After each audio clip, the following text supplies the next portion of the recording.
Ahí ya estamos. Bueno, eh, a ver, un momento. Me confundí acá con lo que tengo que compartir.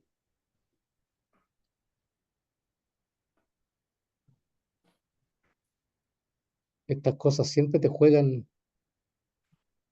malas Ángel, se pasadas. ve, se Ya ve, te- se ve sesión número 5. sí, Eh, capitalismo tardío se ve. se ve, a ver, Sesión 5, capitalismo tardío. Doctor Ángel Muñoz Acardi, dice. ya Ujú. déjame ver, tengo que verlo yo. A ver si lo puedo ver. Función compartir. Lo que pasa es que yo no lo veo. Voy a ver qué pasa. A ver.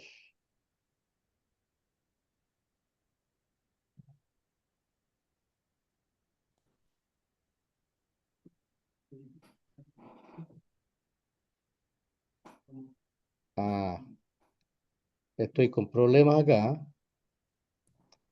Estoy con serios problemas.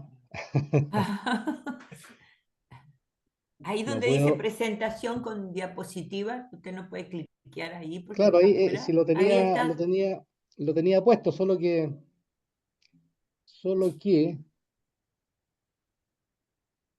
a ver, vamos a ir a compartir nuevamente, ¿ah? Sí.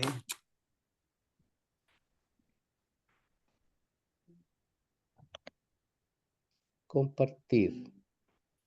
Ya, ahí parece que estamos. Parece que ahí estamos, ¿o no? Ahí estamos. Sí, ahí se ve. Nosotros, ahí se ve. Ahí vemos. Ahí se ve. Sí, Ya. Perfecto. perfecto. Y lo veo yo. Muy bien. Sí, ahí Perfecto. Ernest Mandel, etcétera. Sí. Ya. Bueno, a lo que vayan llegando yo los voy dejando entrar. Eso. Bueno, eh, en esta sesión vamos a conversar acerca del concepto de capitalismo tardío.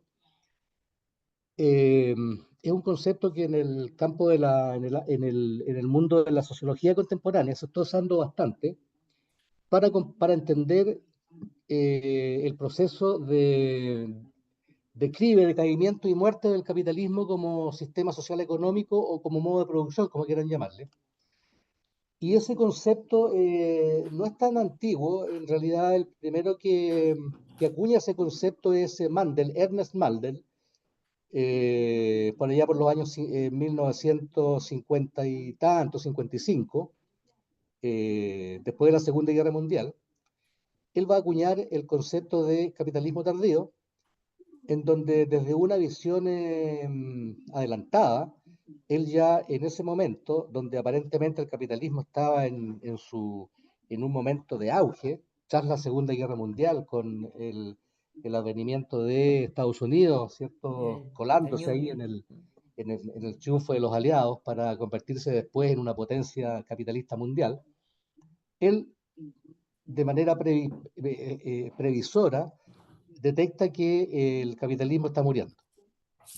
Y por lo tanto, hay una serie de elementos y una serie de argumentos que entrega Mandel para justificar su postura, que vamos a ver a lo largo de esta conversación. Bueno, y Mandel, entonces, él es un economista, historiador belga,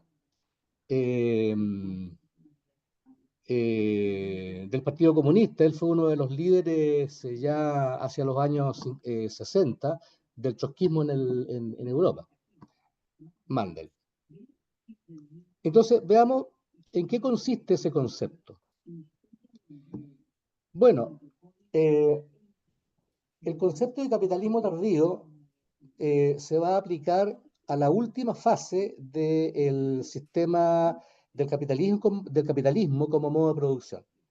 Y la última fase del capitalismo, que es la que estamos viviendo hoy día en el siglo XXI, que parte hacia último tercio del siglo XX, es el llamado capitalismo financiero o capitalismo parasitario, como le llamaba Marx en El Capital, que se caracteriza fundamentalmente por, bueno, antes de seguir profundizando, yo creo que habría que hacer un pequeño alcance respecto de las diferentes fases del capitalismo, porque para contextualizar respecto de qué estamos hablando cuando decimos tercera y última fase del capitalismo, capitalismo financiero. Lo primero que vamos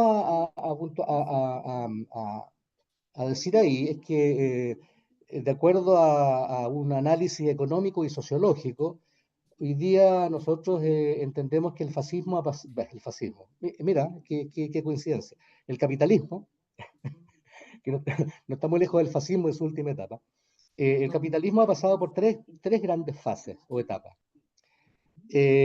Por un lado, vamos a tener el capitalismo mercantil, entre el siglo XV y el siglo XVIII, más o menos. Hay una gran obra de Shakespeare que muestra muy bien el nacimiento del capitalismo mercantil en esta obra que se llama El Mercader de Venecia. Se las recomiendo que la vean, porque ahí hay una demostración magistral por parte de Shakespeare de lo que es el capitalismo mercantil. Bueno, nace en ese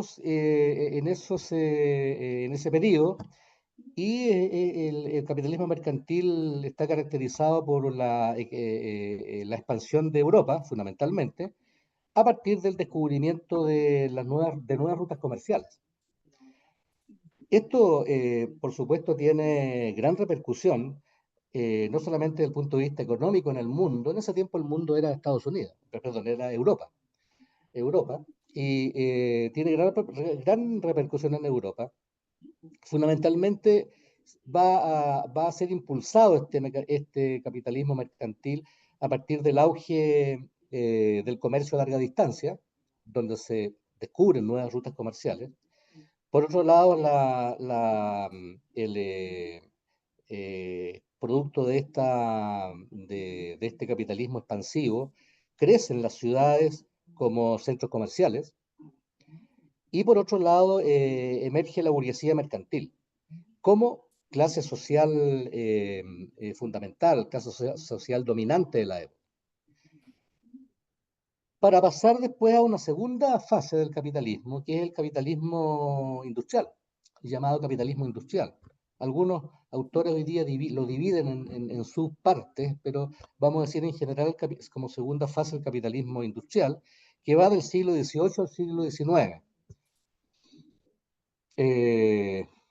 Al siglo XIX, y surge a partir fundamentalmente de uno de los productos del avance científico y tecnológico de la época, que es la revolución industrial. Y va a cambiar el mundo con esta segunda fase, en el sentido de que se va a comenzar a producir la producción masiva. La producción masiva a partir de la mecanización, y a partir de ahí va a surgir la fábrica como centro de producción. Y por otro lado, va a surgir ahí la clase obrera industrial como clase dominante, ¿cierto?, en el mundo capitalista. Para entrar después a una tercera fase, que es la que estamos viviendo nosotros hoy, que es el capitalismo financiero o capitalismo parasitario, o más bien en la fase del capital parasitario. El capital se convierte en un parásito. Vamos a ver por qué. Y esto va desde el siglo XIX hasta la segunda mitad del siglo XX, último tercio del siglo XX. Estamos hablando de los años 70, 80, principios de los 90 del siglo XX. Bueno, el capitalismo financiero todos lo conocemos en términos vivenciales, porque vivimos y sufrimos esta fase del capitalismo.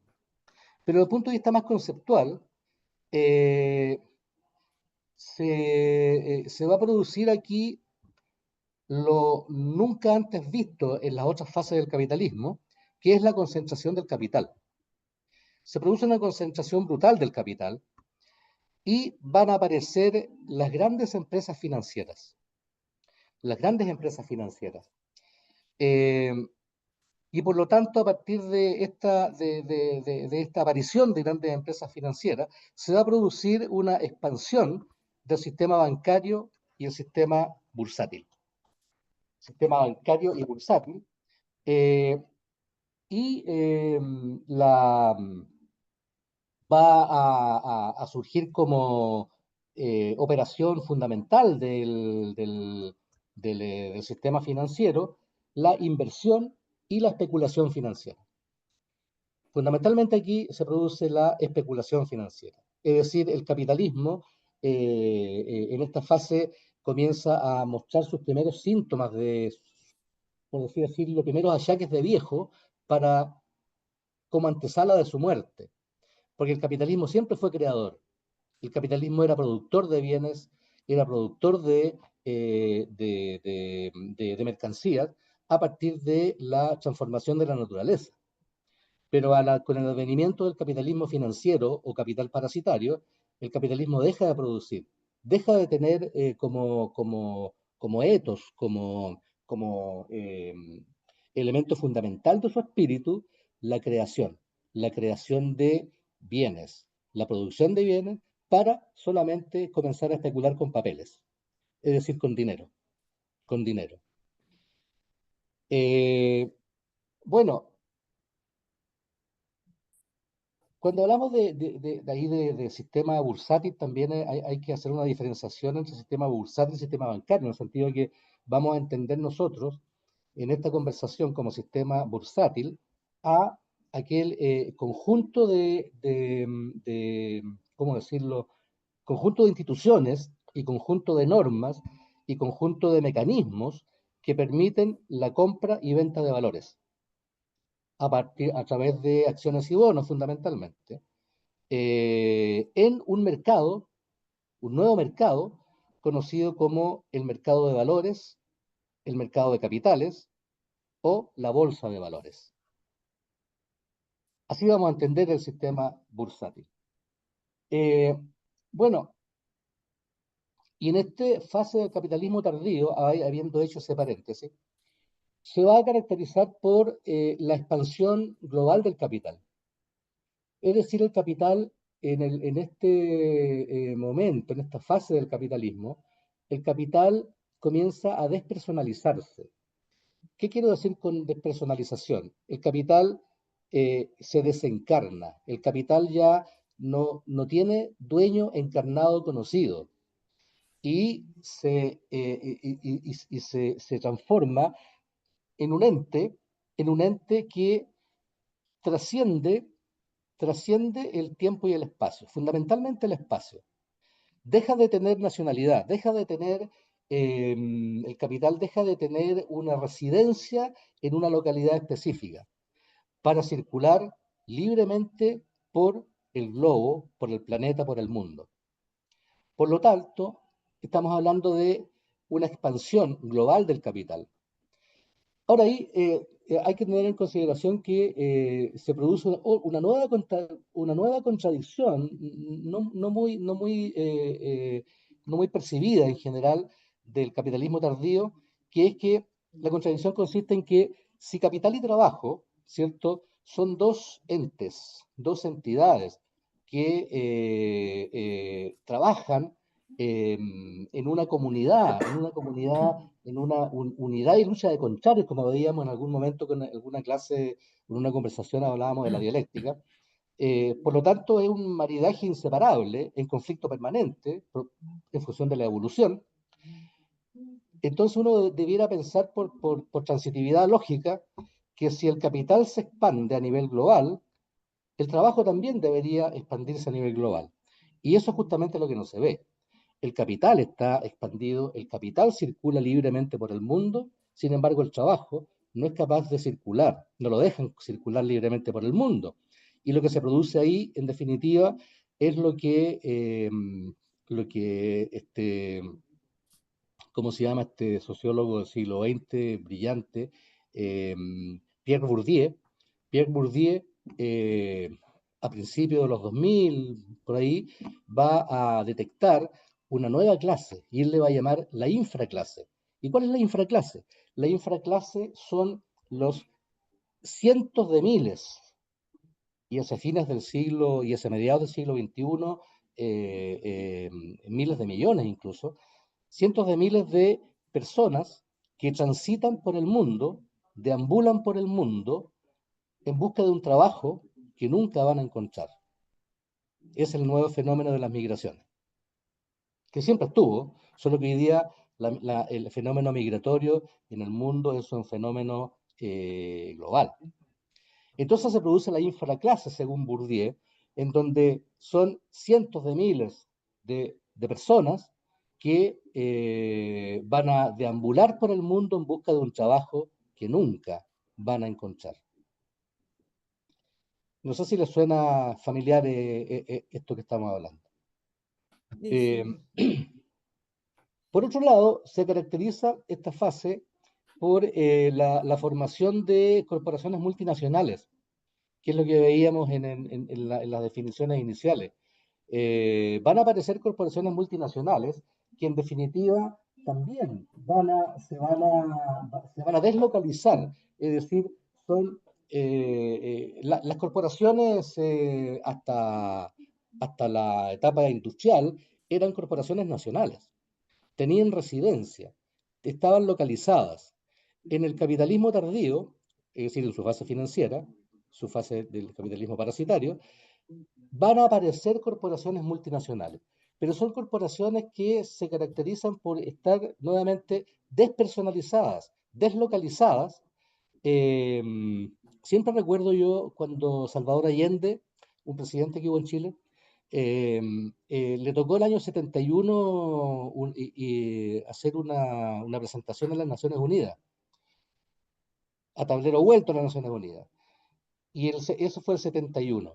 Y ya el 71 termina con una frase previsora Salvador Allende, diciendo que estamos en presencia de la aparición de un nuevo fenómeno en la economía mundial, que son las empresas transnacionales. Y que las empresas transnacionales, en definitiva, no obedecen a territorio, no obedecen a nacionalidad alguna y no obedecen a gobierno alguno. Por lo tanto, son corporaciones multinacionales que se van a sobreponer incluso a los gobiernos del mundo, que es lo que estamos viendo en definitiva hoy día, a los gobiernos del mundo, y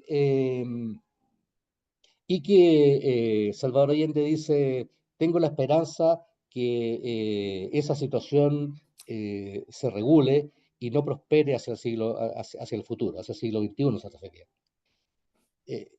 Parece que se equivocó en esa parte porque prosperó. Ángel, por si Pero acaso, prosperó, fíjate si hay alguien que quiera entrar. sí, sí estoy viendo, pero Bien. prosperó positivamente en el sentido de que es una manifestación más de la muerte del capitalismo. Y en tercer lugar, se va a producir un auge del consumo y la globalización de los mercados. Y en ese auge del consumo se va a producir lo que en sociología contemporánea nosotros llamamos la sociedad de consumo de masas, que es la sociedad en que estamos viviendo. No, si estoy mirando, José, pero no entra nadie. Yo creo que a esta altura ya no, ya. Bueno, en el capitalismo tardío, entonces, se va a producir este cuadro que hemos planteado hasta aquí, se va a producir lo que Jürgen Habermas, que es un sociólogo, filósofo de la Escuela Crítica de Frankfurt, todavía vigente, va a acuñar como concepto la colonización del mundo de la vida. ¿Qué significa esto? Eh, Habermas divide conceptualmente el mundo en dos. Y dice hay un mundo de la vida, que es el mundo de la cotidianidad, de las personas que vivimos encarnados, los que estamos en carne y huesos, experimentando y vivenciando la vida. Él le llama eso el mundo de la vida, versus el sistema. El sistema, dice, es una entidad no humana, obviamente, pero donde los humanos tienen una participación fundamental, tanto en su formación como en su desarrollo, fundamentalmente la conciencia colectiva, en donde es un sistema que debiera estar, ¿cierto?, al servicio de las personas en el mundo de la vida. Ese sistema, cuando él habla de sistema, está hablando del capitalismo, del sistema capitalista. Entonces habla de la colonización del mundo de la vida. ¿Y qué plantea Habermas? Plantea que hacia fines en la última etapa, que es la etapa financiera del capitalismo, en el capitalismo tardío, lo que va a suceder es un derrumbe del mundo de la vida para ser colonizado por el sistema. Es decir, el sistema se va a sobreponer sobre el mundo de la vida y lo va a colonizar. Bueno, en esa colonización se van a producir cosas terribles, pero que vivimos cotidianamente, ¿sí? Esto es cosa de colocarles nombre y ubicarlos nomás en el tiempo y en el espacio. Primero, una cosa terrible que se produce es el derrumbe de las estructuras. Es decir, cuando en sociología nosotros hablamos de estructuras sociales, nos estamos refiriendo a aquellos entes sociales que son los que tienen la función de soportar la sociedad, es decir, son las fundaciones, son las estructuras que, así como el edificio para poder sostenerse tiene fundación y tiene estructuras que normalmente no se ven porque están bajo tierra, y las que soportan al edificio. Bueno, el edificio social, la sociedad también tiene estructuras que la soportan. Y esas estructuras normalmente no se ven, son invisibles, son abstractas. Pero para decirlo ya en términos más concretos, estas estructuras son las instituciones. Las instituciones que son 5 en la sociedad: la familia, la educación, la religión, la economía y se me escapa otra, el Estado.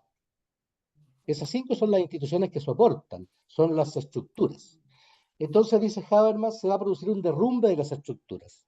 Y el derrumbe de las estructuras va a implicar que estas estructuras, estas instituciones que les nombré, comienzan a flaquear, comienzan a experimentar un cataclismo desde el punto de vista como estructuras sociales.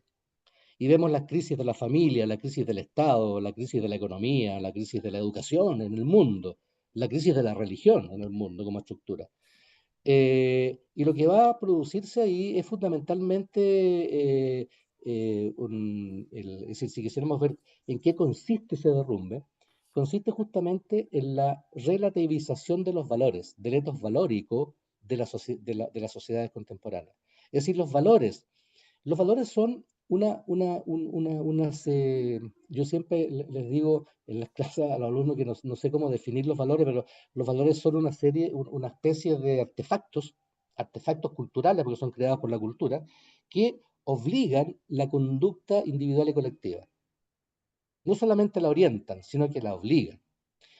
Y son muy poderosos los valores. Y cuando los valores empiezan a flaquear, cuando los valores en una sociedad empiezan a colocarse en duda, entonces la conducta individual y colectiva se transforma en una conducta errática, porque no tiene cómo, ¿cierto? No tiene un etos que le permita construir conducta coherente. A eso nos referimos con el derrumbe de las estructuras, el capitalismo tardío. Pero también va a pasar otra cosa terrible, que son que las relaciones se licúan. Aquí estamos en Sigmund Bauman. Sigmund Bauman, un sociólogo, un filósofo importantísimo del siglo XX que murió hace pocos años, que él acuña un concepto de la modernidad líquida. ¿Mm? Habla de la modernidad, define la modernidad en los momentos actuales, ¿cierto? Donde va a trascender el concepto de posmodernidad para acuñar el concepto de modernidad líquida. ¿Y a qué nos referimos con modernidad líquida o con la licuación de las relaciones? En realidad lo que hace Bauman es utilizar muy bien una metáfora, en el sentido de que, como todos entendemos, el agua es una sustancia que cuando la tenemos en estado líquido se nos escapa de las manos, no podemos controlarla. Pero cuando la tenemos en estado sólido, por ejemplo, como hielo, sí la podemos soportar en las manos y podemos controlarla de alguna forma. Bueno, él dice, nosotros acá lo que ha pasado en este momento, en esta etapa, es que las relaciones se licúan, es decir, las relaciones humanas se tornan, se tornan inciertas, se tornan débiles, se tornan inciertas. Dice fundamentalmente porque se va a producir a partir de la puesta en duda de los valores fundamentales como parte de la estructura, se va a producir una falta o una ausencia de proyectos de vida en común en las relaciones humanas. Y las relaciones se van a ir licuando y se van a transformar solamente en relaciones instrumentales, que es lo que estamos viviendo hoy día. Relaciones instrumentales. Voy a explicar un poco esto, ¿ah? ¿Qué significa relaciones instrumentales? Porque en términos de Habermas, Habermas va a distinguir dos tipos de comunicación. Por un lado está la comunicación instrumental y la comunicación que la va a llamar él comunicación técnica, y la comunicación en sí, que es la comunicación que tiene que ver con la persecución o consecución de la felicidad. Mientras la comunicación técnica o la comunicación instrumental solo tiene como finalidad el bienestar material, por eso que es instrumental, la comunicación, digamos, más bien espiritual, la otra comunicación, tiene como finalidad la consecución de la felicidad. Y se va a plantear ahí, Habermas va a plantear que en esta colonización del mundo de la vida, la comunicación técnica también va a colonizar o va a fagocitar la comunicación que tiene como objetivo la consecución de la felicidad. Esto lo vemos todos los días, ¿eh? Solo que hay que colocarle concepto nomás.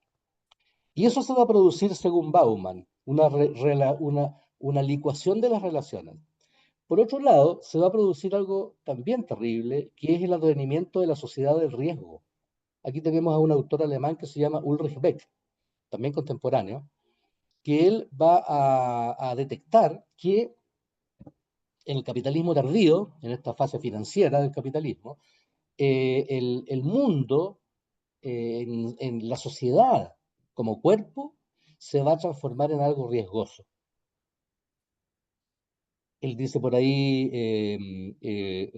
alegóricamente, dice, en esta situación, en este mundo en que vivimos, alguien puede ser rico un día, se va a acostar y el otro día amanece en la miseria.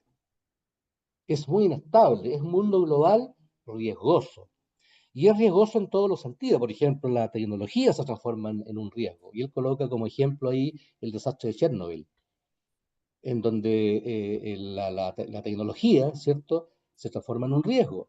La economía, dice él, la economía, lejos de de estar en función y en beneficio del ser humano, es un riesgo para el ser humano. Por lo tanto, surge ahí lo que Beck va a llamar la sociedad del riesgo global. Todo esto como característica del capitalismo tardío. Bueno, por otro lado, hay muchas manifestaciones, pero está Castells. eh, Castells nos va a decir que todo este mundo, todo esto finalmente va a derivar en una sociedad red. ¿Qué significa eso? Manuel Castells hace una, un, conceptúa evolutivamente cómo en esta etapa a partir del siglo XXI para adelante, la sociedad pasa por tres grandes etapas. Dice que la sociedad primero pasa con el advenimiento de las nuevas eran antes, las tecnologías de información y comunicación, ¿cierto? Pasa por una etapa de la que él llamó la sociedad de la información. ¿Qué es la sociedad de la información? La sociedad de la información es una sociedad donde toda la información la tengo yo al alcance de mi mano, sin necesidad. Por ejemplo, uno cuando antes hacía tesis de grado, tesis de licenciatura, de doctorado, gran parte del tiempo, un par de años, pasaba metido en las bibliotecas recopilando información. Bueno, en la sociedad de la información eso no sucede. Lo tengo al instante, al instante en mi computador, que es mi celular. Por lo tanto, a eso le llama la sociedad de la información, que es una sociedad producto del auge de las tecnologías de información y comunicación. Dice, pero no basta con tener la información. Yo puedo tener mucha información, pero no saber qué hacer con ella. Y pasamos a una segunda etapa, dice él, que es la sociedad del conocimiento. Sociedad de la información, sociedad del conocimiento. Y en la sociedad del conocimiento, ¿qué pasa? Ahí ya el sujeto, con toda la información que tiene, sabe qué hacer con ella. Y sabe utilizarla en beneficio de ella, o en perjuicio de ella, o en beneficio de otros, o en perjuicio de otros. Se sabe qué hacer con eso. Para pasar a una tercera etapa, ya hacia fines del siglo XXI, que él le llama la sociedad red, que es una sociedad conectada no por aparatos tecnológicos, sino que ya conectada en donde las mentes funcionan como un aparato tecnológico. No nos olvidemos que los computadores funcionan como las mentes. Hay un concepto de mente colectiva o conciencia colectiva que viene desde Durkheim para adelante, en donde todas las mentes están conectadas, así como todos los nodos computacionales están conectados, están todos conectados. Eso es lo que va a llamar Manuel Castells sociedad red a fines del siglo XXI. Podemos conversar más en detalle eso. Bueno, en el capitalismo tardío se va a producir lo que Habermas llama un remesón de la intersubjetividad. Cuando hablamos de subjetividad e intersubjetividad, estamos hablando, estos son conceptos más bien posmodernos, ¿eh? Pero, ¿qué significa hablar de la subjetividad? Bueno, la subjetividad es, en definitiva, mi identidad, tu identidad, con tu espíritu, con tu alma, con tu mente, puesta no solamente en la comunicación contigo mismo, sino que también en la comunicación con lo que está afuera, es decir, con los otros y con lo otro. Y ahí se va a producir lo que él llama la intersubjetividad. Son dos subjetividades, dos espíritus, dos almas, dos etos humanos que van a convivir y se van a comunicar entre sí. Bueno, eso es natural, pero ¿qué dice Habermas? En el capitalismo tardío, la intersubjetividad también se mercantiliza. ¿Por qué?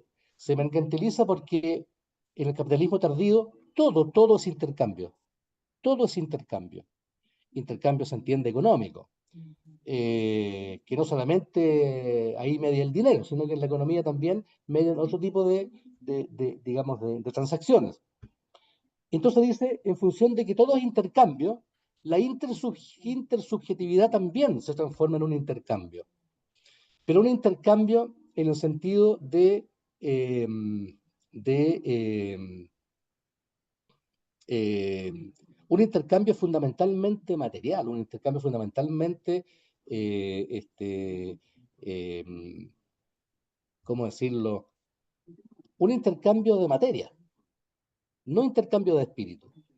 Y ahí entonces él va a dividir, va a decir que la comunicación se divide en dos grandes formas de comunicación, que es lo que veíamos hace un ratito atrás, que es lo que él llama la razón técnica y la otra es la razón comunicativa. La razón técnica es la razón instrumental, la comunicación instrumental.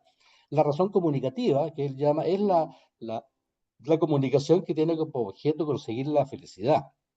Y dice, hasta el capitalismo industrial, dice él, que es la fase anterior, razón técnica y razón comunicativa funcionaban en un equilibrio casi perfecto, casi perfecto. Es decir, nos comunicábamos técnicamente, instrumentalmente, obvio, y también nos comunicábamos comunicativamente, por así decirlo, valga la redundancia, nos comunicábamos en función de lo más profundo, no solamente lo instrumental. Dice, en el capitalismo tardío se produce una ruptura.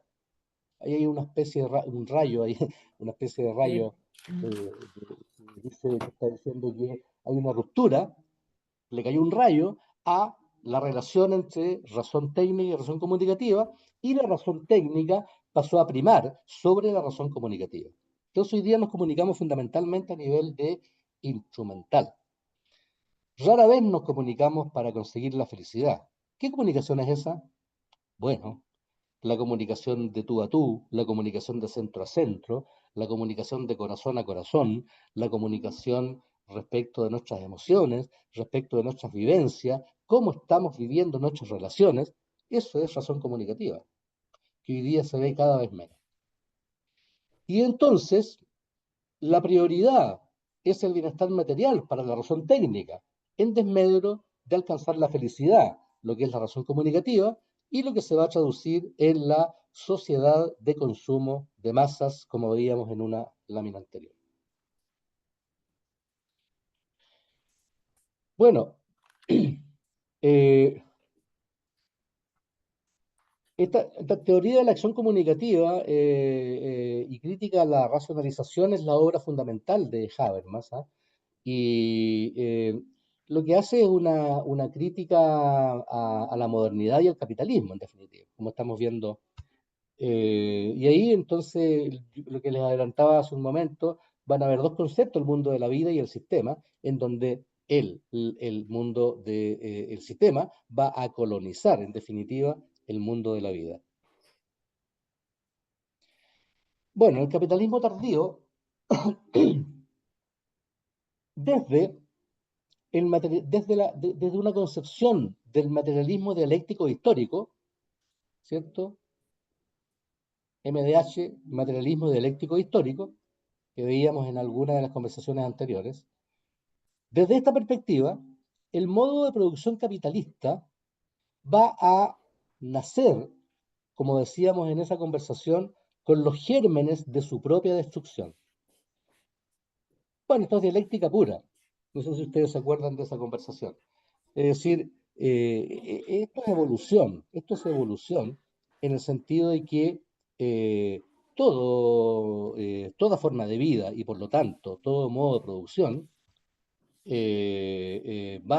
cuando nace dentro de sí con los gérmenes de su destrucción, para poder morir en algún momento y para pasar a una etapa superior, evolutivamente hablando. Entonces, nace con los gérmenes de su propia destrucción, que se van a manifestar claramente en la fase financiera del capitalismo, que es la última fase del capitalismo que nosotros llamamos capitalismo tardío. ¿Cuáles son esos gérmenes? Bueno, por un lado, un primer germen de su propia destrucción es la propensión esencial, la propensión natural del capitalismo a la acumulación. Desde la acumulación original que hablamos en el marxismo, digamos, ortodoxo, desde hasta la acumulación en el capitalismo tardío, es una propensión, es una tendencia, propensión mejor la palabra, una propensión esencial a la acumulación. Es decir, el capitalismo es acumulador, es parte de su esencia, es parte de su esencia. No podría existir un capitalismo que no fuera acumulador. Eso sería otra cosa. Eso sería la otra economía de Amartya Sen, que van a verla el próximo sábado con el profesor Cárcamo. Sería la economía de Amartya Sen, pero no sería capitalismo. Y por lo tanto esa acumulación va a ser uno de los elementos de su destrucción que se ven hoy día. Bueno, ¿por qué es autodestructiva la acumulación en la situación del capitalismo tardío?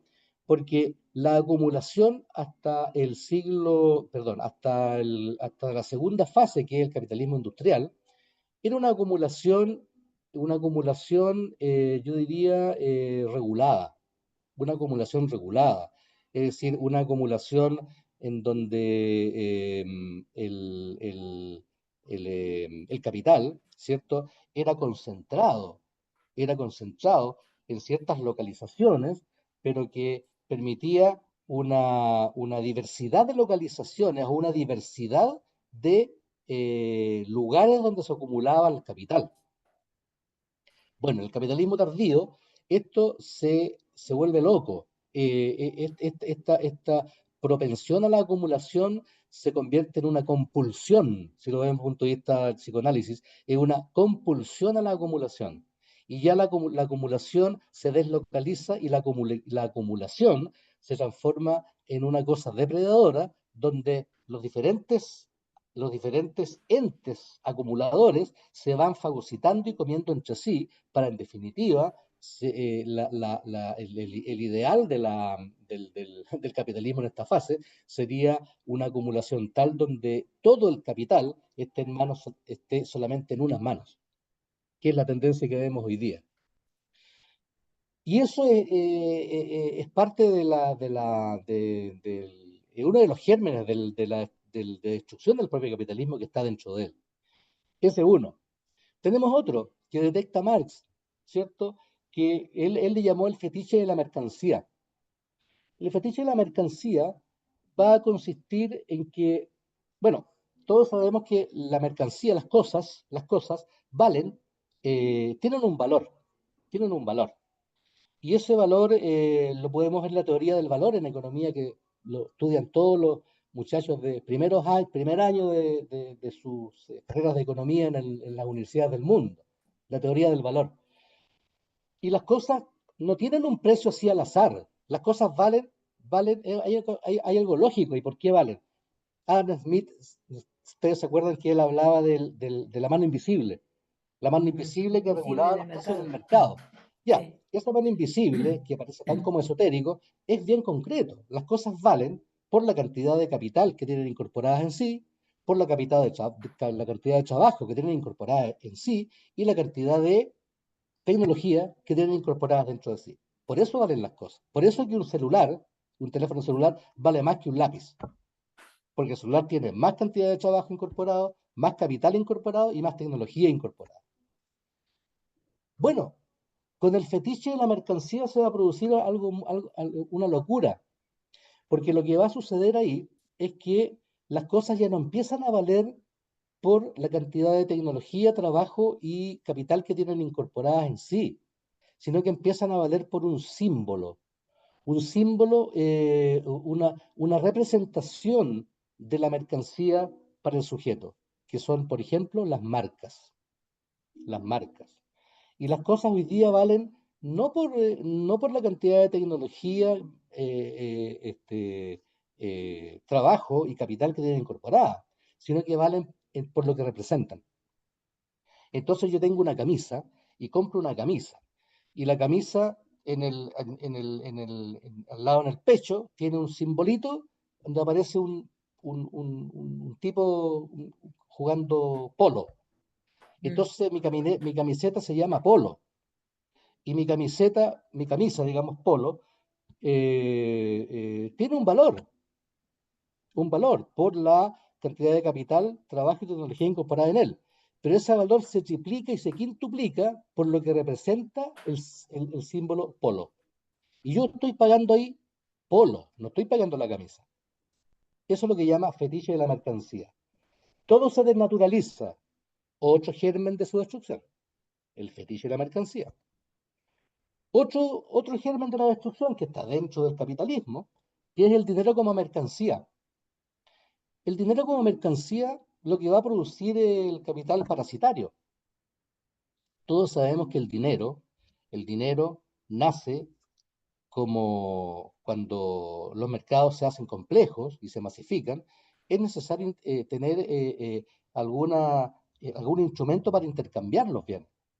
Entonces yo no puedo comprar una vaca y me compro y me pasan la vaca y le pago con 5 chanchos. Ya no puedo hacer eso, el trueque. Entonces invento un instrumento que me sirve para intercambiar, que es el dinero. Pero el dinero no tiene otra función que no sea un elemento de intercambio.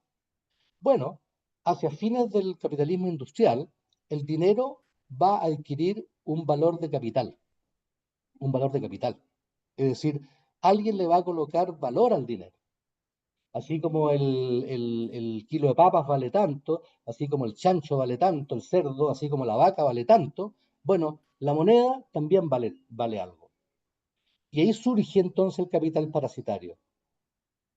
Es decir, incluso surge un mercado específico, igual que el mercado de las papas, el mercado de los cerdos, surge el mercado de capitales. Frase muy conocida por todos nosotros, el mercado de capital. Otro elemento que va a estar como dentro de los gérmenes de la destrucción. Y finalmente hay otros, pero yo les coloco los más importantes. El otro elemento que nace con el capitalismo para poder destruirse finalmente es la alienación en las relaciones sociales.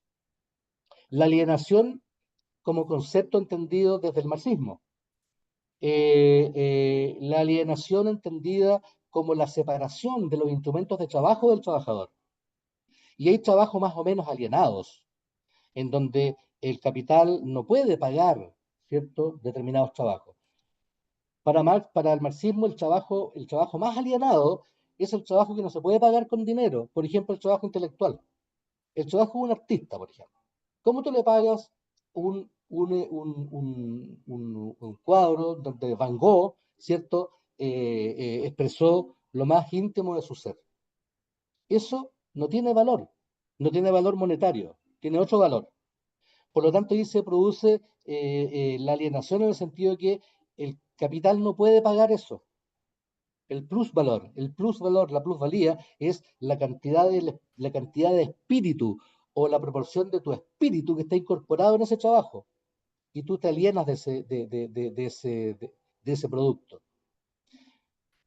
Y eso se produce, y eso viene con el capitalismo. Por lo tanto, ahí están los gérmenes de su destrucción. Después podemos conversar más acerca de esto. ¿Qué pasa entonces viendo todo esto? Características del capitalismo tardío, ¿de qué consiste? ¿De dónde viene? ¿Para dónde va? Entonces vamos a ver hacia dónde va. ¿Qué pasa después del capitalismo? Que es mañana en todo caso. El capitalismo de aquí a antes de fines del siglo XXI ya no va a existir como sistema social económico y va a existir otro. Ya vamos a ver cuáles son esos. ¿Hacia dónde vamos? ¿Qué viene después del capitalismo? Bueno, después del capitalismo obviamente vamos caminando hacia una vida buena. Siempre la vida es buena, siempre, siempre, cuando los sistemas sociales y económicos y las civilizaciones van naciendo, van naciendo. Cuando va muriendo una, el peor de los mundos, cuando va naciendo la otra, el mejor de los mundos. Siempre es así. ¿Y qué es lo que viene en esta nueva vida buena? Viene lo que nosotros llamamos hoy día las sociedades globales y complejas. El mundo de las sociedades globales y complejas. ¿Qué es esto? Aquí yo no sé si le entregamos bibliografía de Edgar Morán, pero si no, se la podemos entregar. Los libros se los podemos regalar digitalmente. Ángel, no, Dígame. de morir no tenemos nada, así que podrías enviarnos ahí. Ya, voy a enviar. Voy a enviar. Envía y ahí después yo lo cuelgo ahí Y tú lo a los subes. Ya. Oye, compañeros. voy a enviar no los links, sino que los libros para que los tengan. Les regalo los libros. Listo, Físico. envía eso. Sí, sí, sí. Bueno,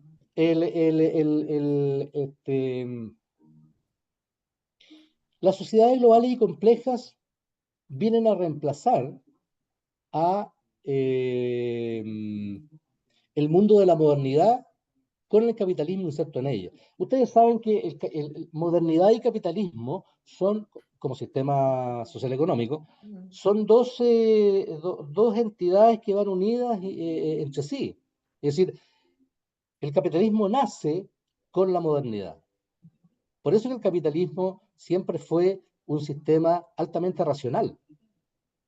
Pero lo que surgió con la modernidad fue la hegemonía de la razón por sobre la hegemonía de Dios. Y por lo tanto, todo producto de la modernidad es racional.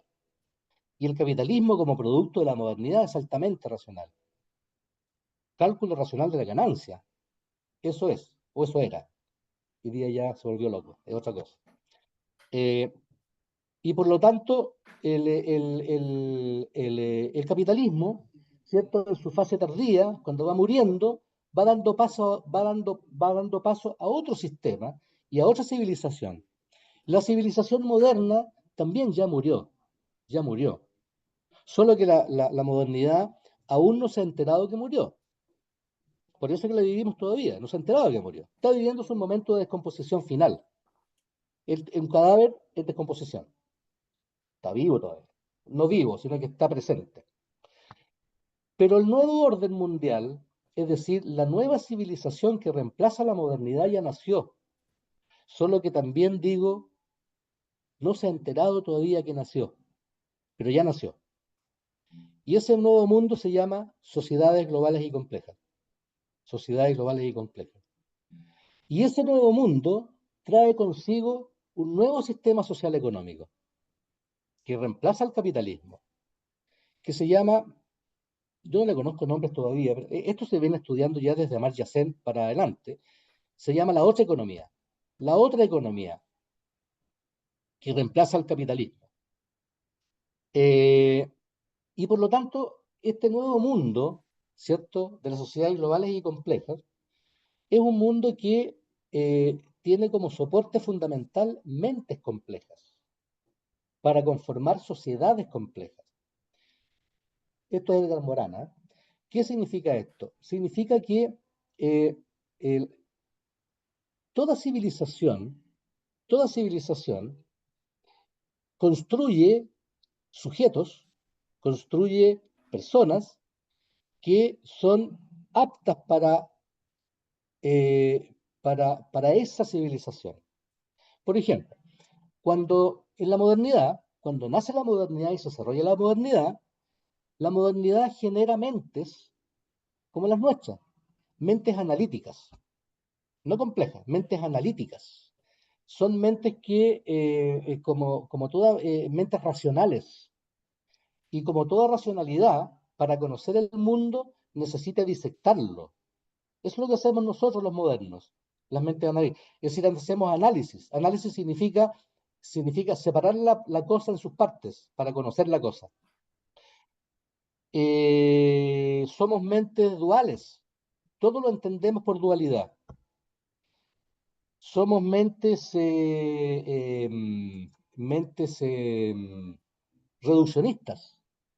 Todo lo reducimos a mediciones matemáticas. Eso somos nosotros. Bueno, las mentes complejas no son así.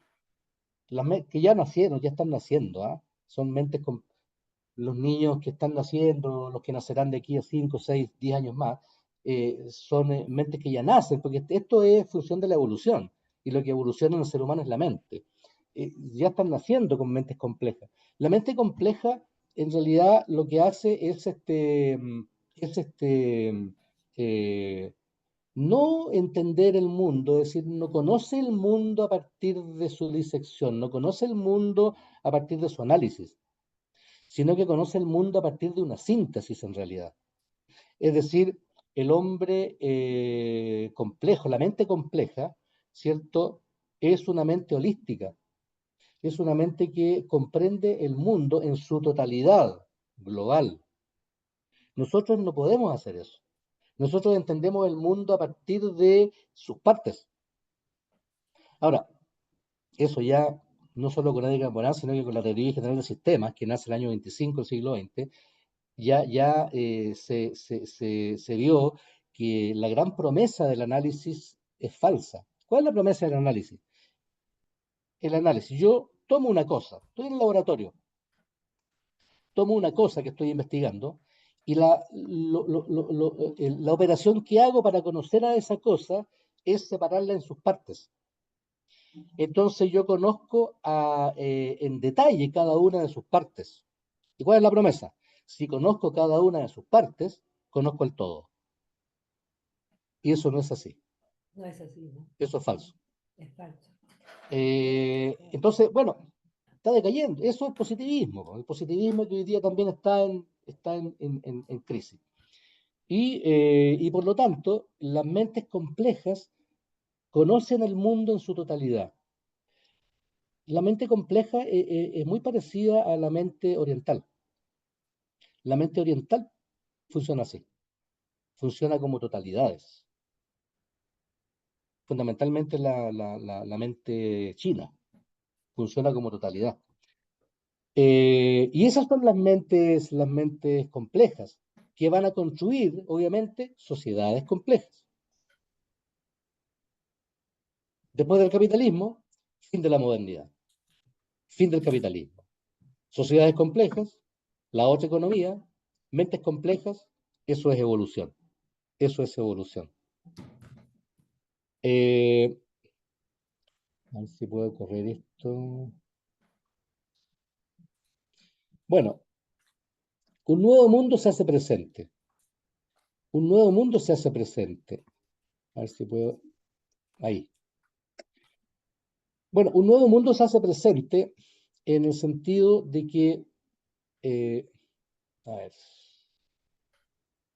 aquí estaba corriendo esto para ver mejor la diapositiva, pero en realidad, ahí. Un nuevo mundo se hace presente en el sentido, yo aquí cuando coloqué este título arriba en la lámina diapositiva, un nuevo mundo se hace presente, me acordé y quería parafrasear a Ignacio Ramonet como uno de los fundadores de Le Monde Diplomatique, que tenía un lema, Ajá. decía, otro mundo es posible. No sé si se acuerdan ustedes de ese lema de Le Monde Diplomatique, era de Ignacio Ramonet. Pero un nuevo Sí, mundo se hace sí. presente.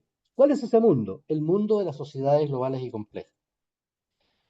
Eh, el concepto de complejidad, según Edgar Morin, eh, consiste en que lo complejo, a ver, en sentido común, cuando hablamos en sentido común y decimos la palabra complejo, ¿cierto? En sentido vulgar, nos estamos refiriendo a algo difícil. Cuando decimos complejo, lo usamos en términos de algo difícil, algo que nos está entorpeciendo la vida, algo que tenemos que solucionar. Bueno, en este concepto, lo complejo no significa lo difícil. Lo complejo, el concepto de complejidad, tiene que ver con la integración, con la holisticidad, con lo holístico. Es decir, algo es complejo cuando está profundamente interrelacionado. Y el mundo complejo, y el mundo, desde la complejidad, justamente desde el paradigma de la complejidad, consiste justamente en concebir al mundo, concebir la naturaleza, concebir el universo fenomenal en general, como una unidad integrada. Es todo unidad que se manifiesta a través de diferentes fenómenos que aparentemente son distintos, pero son partes de una unidad. Esa es la complejidad. Lo más cercano al concepto de complejidad, lo más cercano es el concepto de sistema, desde la teoría general de sistemas, en donde un sistema consiste una entidad, ¿cierto?, compuesta por una serie de subsistemas, donde cada subsistema puede ser un sistema en sí, pero dentro de un megasistema, ¿cierto? Un sistema está compuesto por múltiples subsistemas, ¿cierto? Que interactúan todos entre sí. Y esa interacción es eterna y universal. ¿Para qué? Para darle vida al sistema global. Entonces, lo más parecido a la complejidad es el concepto de sistema. Pero es más que eso, es más que eso. Y para poder, para poder entender al mundo como complejidad, debemos tener mentes complejas. Una mente analítica no puede observar al mundo como complejidad. No puede, porque no está dentro de no está dentro de su desarrollo mental evolutivo. Para comprender el mundo en toda su complejidad, hay que tener mentes complejas. Y eso nos lleva a sociedades complejas. Pero nos lleva a algo más, ¿eh? Nos lleva a algo más. Nos lleva eh, a que el pensamiento se va a traducir en un pensamiento, ¿cómo decirlo? En un pensamiento integrado. Por ejemplo, hasta la modernidad, hasta el siglo XX, las ciencias se hablaba de las ciencias en plural. Y había una división de ciencias. Aquí estamos en epistemología. Estaban las ciencias naturales, la física, la química, la biología. Matemática no, porque matemática es un pensamiento formal que viene de la filosofía, que se utiliza en la ciencia, pero las ciencias son esas tres fundamentalmente. Y después nacen en el siglo XIX las ciencias sociales, la economía, la sociología, la antropología. Eh, si ustedes se dan cuenta, en esa mentalidad analítica, moderna, racional, positivista, todas estas ciencias están separadas. Y esa es una contradicción en sí mismo. Porque, por ejemplo, en las ciencias naturales, eh, las ciencias están separadas, pero para conocer un elemento, un fenómeno unitario, que es la naturaleza. La naturaleza es una sola. La naturaleza no se manifiesta, no se presenta a partir de eh, eh, elementos electrónicos y químicos por separado de elementos físicos o de elementos que tienen que ver con la vida, la biología. No, la naturaleza es una sola. Por lo tanto, para poder estudiarla, debo estudiarla desde una ciencia integrada. La ciencia social, por ejemplo, ¿cuál es el objeto de estudio de la ciencia social? El ser humano. El ser humano, en sus diferentes dimensiones, pero es uno solo el ser humano, como fenómeno. Sin embargo, aparece la economía, que estudia solamente el Homo economicus, como si fuera eso solamente el ser humano. Es mucho más que eso. Nace la sociología, que estudia las estructuras, como si fuera solamente eso el ser humano. Nace la antropología, que estudia solamente la cultura, como si fuera solamente eso el ser humano. No, no es así, señores. El ser humano es un todo integrado holístico. Por lo tanto, en las sociedades complejas, en las mentes complejas, va a surgir lo que se llama la transdisciplinaridad, que ya se está manifestando en ciertos institutos y universidades del mundo más desarrollado. La transdisciplinaridad donde tú no tienes una residencia específica en una comilla ciencia. Tú para estudiar el ser humano no eres economista, no eres sociólogo, eres cientista social, donde tú eres todo eso. La única forma de poder estudiar el ser humano es siendo economista, siendo sociólogo, siendo antropólogo, siendo historiador, a la vez. Eso se llama transdisciplinariedad. Ángel, Distinto ahí. por ese motivo ahora estoy aprendiendo a bailar tango. Ah, bueno. Va a la viruta. No, no, no. Después vamos a ir a la viruta con mi compañera. Ya. Eh, entonces, ese es el mundo que están haciendo. Ese es el mundo que están haciendo. Y ese nuevo mundo es el mundo, como digo, de la mente compleja, pensamiento complejo, capacidad de conectar diferentes dimensiones de la realidad. Nosotros no tenemos todavía eso. No fuimos creados, preparados para eso. Vemos parcialidades, pero la mente compleja tiene como condición necesaria la capacidad de conectar diferentes dimensiones de la realidad, porque la realidad también, claro, es una sola, pero tiene diferentes dimensiones. ¿O no? Tiene diferentes Sí, dimensiones. totalmente. Es decir, la realidad es un tejido compuesto por múltiples tejidos, pero es un tejido compuesto por múltiples tejidos. Nosotros hoy día estamos llegando a conocer eso. Está llegando a conocerse una integración, por ejemplo, entre la ciencia social junto con la mecánica cuántica, la física cuántica, la neurociencia.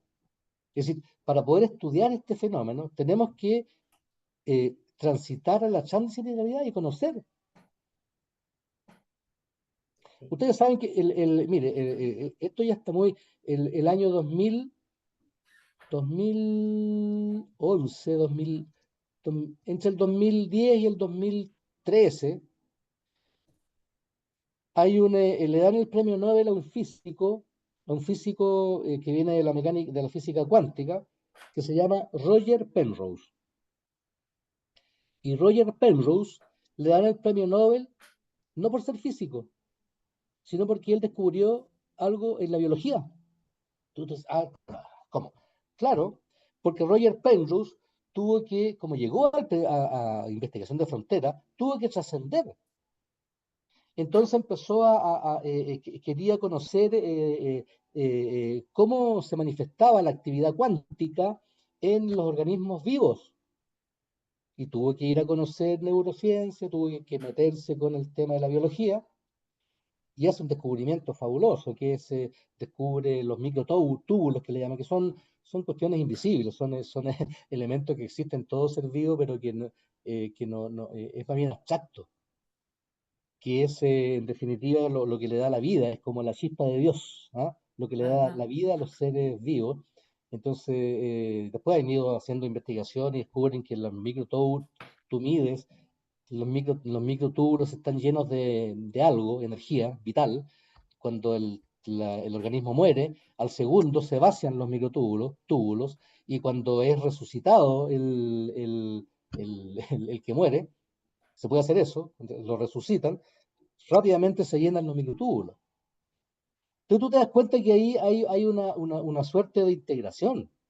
Por lo tanto, para poder conocer la realidad, tienes que entender la realidad como un todo unitario, holístico. Y por lo tanto, para conocerla, tienes que tener una mente tal que te permita conectar las diferentes dimensiones de la realidad.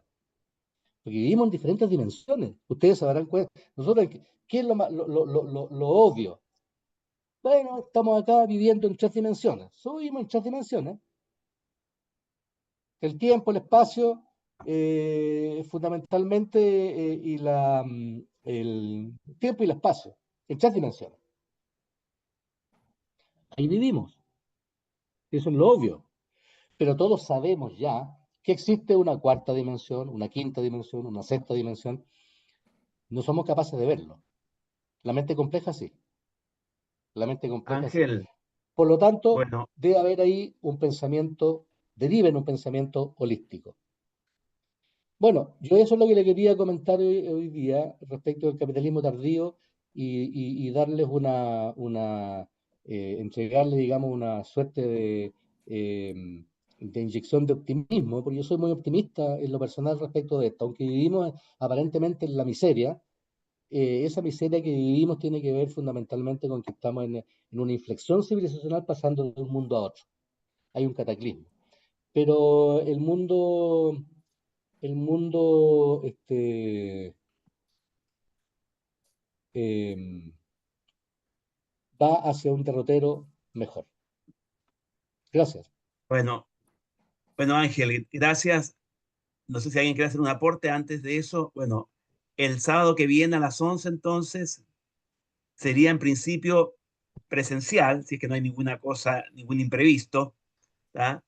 Se grabaría y veríamos lo que es la crisis global actual, donde el marco teórico que utilizo es el de Manfred Max Neef, ¿cierto? Que ahí puse en el chat su libro, su último libro, y Martínez Alier, ¿cierto? De origen catalán. ¿Mm?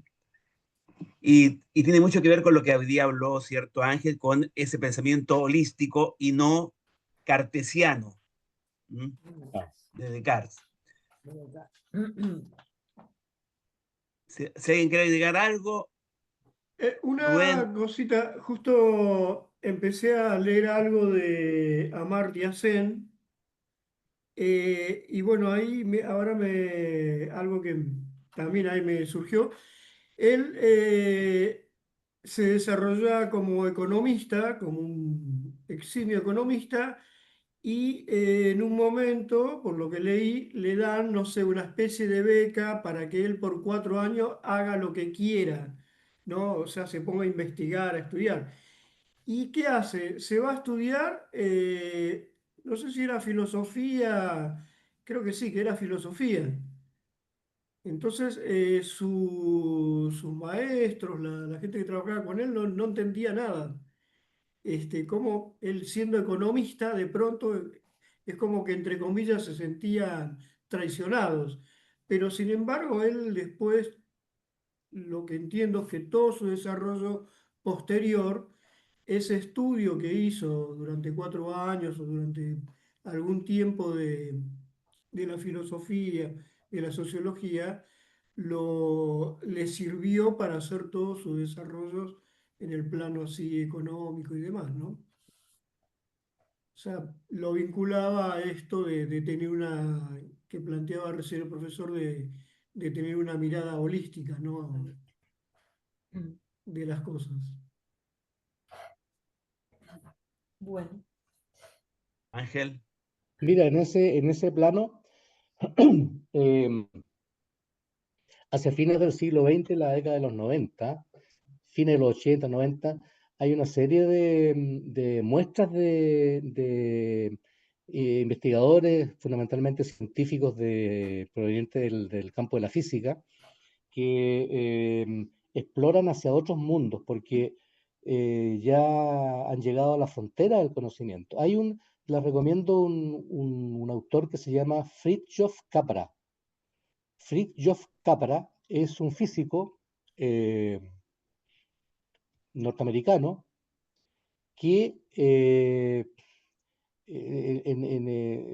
trabajando hacia los años 80 en su equipo de investigación en en la universidad, no me acuerdo cuál era, en Estados Unidos, eh, ellos llegan ya a una situación límite, donde no podían seguir investigando, habían llegado a los límites, estaban en el área de la cosmología, en física, y habían llegado ya al punto tope, que era Dios, y no podían meterse en ese tema con la ciencia canónica. Eh, ya tenían todo visto y medido desde el momento del Big Bang hacia acá. Pero estando en esa situación, ¿qué más? Ahí entran ya preguntas más cosmológicas en el sentido de, entonces, ¿qué había antes del Big Bang? O, por ejemplo, qué o quién o en qué condiciones apareció en el espacio vacío esta cosa que era como una nuez, que tenía todo, y dentro de ella las condiciones para que tras una explosión se conformaran los mundos. Todo eso estaba ya conocido y medido. Entonces entran en una crisis el equipo. Y la crisis, bueno, tendremos entonces que ahora apagar la luz del laboratorio, cerrar las puertas e irnos. No tenemos nada más que hacer. Una crisis terrible. O buscar por otro lado. ¿Y qué es lo que hacen ellos? Dicen, bueno, se resisten a morir. No vamos a morir. Están jóvenes todavía. No vamos a morir. Y dicen, vamos a buscar a otro mundo, otro tipo de conocimiento. Y se van a Oriente. Y otro mundo. Y se van a Oriente y ellos permanecen 5 o 7 años en Oriente bebiendo de la sabiduría del Oriente. Y vuelven a su trabajo después de 5 o 7 años y pueden seguir trabajando en esta búsqueda más cosmológica de qué es esto que podríamos, como no tiene nombre, podríamos decirle Dios, o la causa primera, como quieran llamarle. Y sacan un libro muy lindo que se llama El Tao de la Física. Les recomiendo ese, tiene dos. Uno del momento de la crisis misma, que se llama El Punto Crucial, Capra, y el otro a la vuelta, que se llama El Tao de la Física. Bueno, ¿qué hicieron? Transitaron, en la década de los 80, eran adelantados, transitaron hacia la transdisciplinaridad. Transitaron desde la modernidad racional hacia la sociedad, hacia la mente compleja. No tenemos más alternativa. Es o complejizarnos o morir.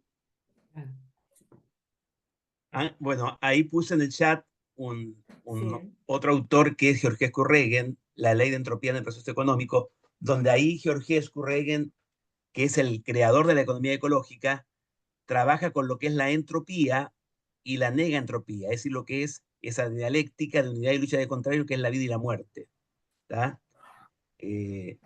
Bueno, sobre eso vamos a hablar entonces la última sesión sería, ¿cierto? Que es el próximo sábado. Y después de esa última clase sería la novena, el encuentro el 12 entonces y el 19, que sería la síntesis donde nos encontraríamos para esa devolución entre lo que les pareció el seminario y si continuamos esto, que hay que mejorar, que hay que corregir, es decir, una devolución de parte de ustedes para que esto se pueda seguir extendiendo. Bien, ok, perfecto. Así que Nosotros bueno, nos también estaríamos tenemos que hacer, viendo. Sí, perdón, nosotros también tenemos que hacer una devolución, o entregar un pues, trabajo, algo de eso. no, el 19 sería una devolución de ustedes sobre lo que fue los contenidos de este curso, la experiencia, qué habría que mejorar, ¿cierto? ¿Cómo continuar con esto? ¿Ah? Esa sería Claro, la sí. devolución de ustedes hacia nosotros. En este proceso, el feedback, digamos. Ya Es ustedes una, nos escucharon, ahora lo escuchamos nosotros a ustedes. es Ujú, una conversación. Claro. bien, ok, bien, Bárbaro. bárbaro. Nos vamos a ver entonces y Bueno, escuchar. hasta el sábado que viene. Hasta el Bueno, sábado que, Hasta el bueno, sábado yo que los veo viene. en el último, porque el en el sábado último que nos viene vemos. no los voy a ver. Bueno, Listo. Chao, Adiós a chao. En el último. todos. adiós a Chao, Nos todos. chao. vemos. Hasta luego. Chao. Chao. Chao, chao, buen fin de. Chao, chao. Gracias igualmente.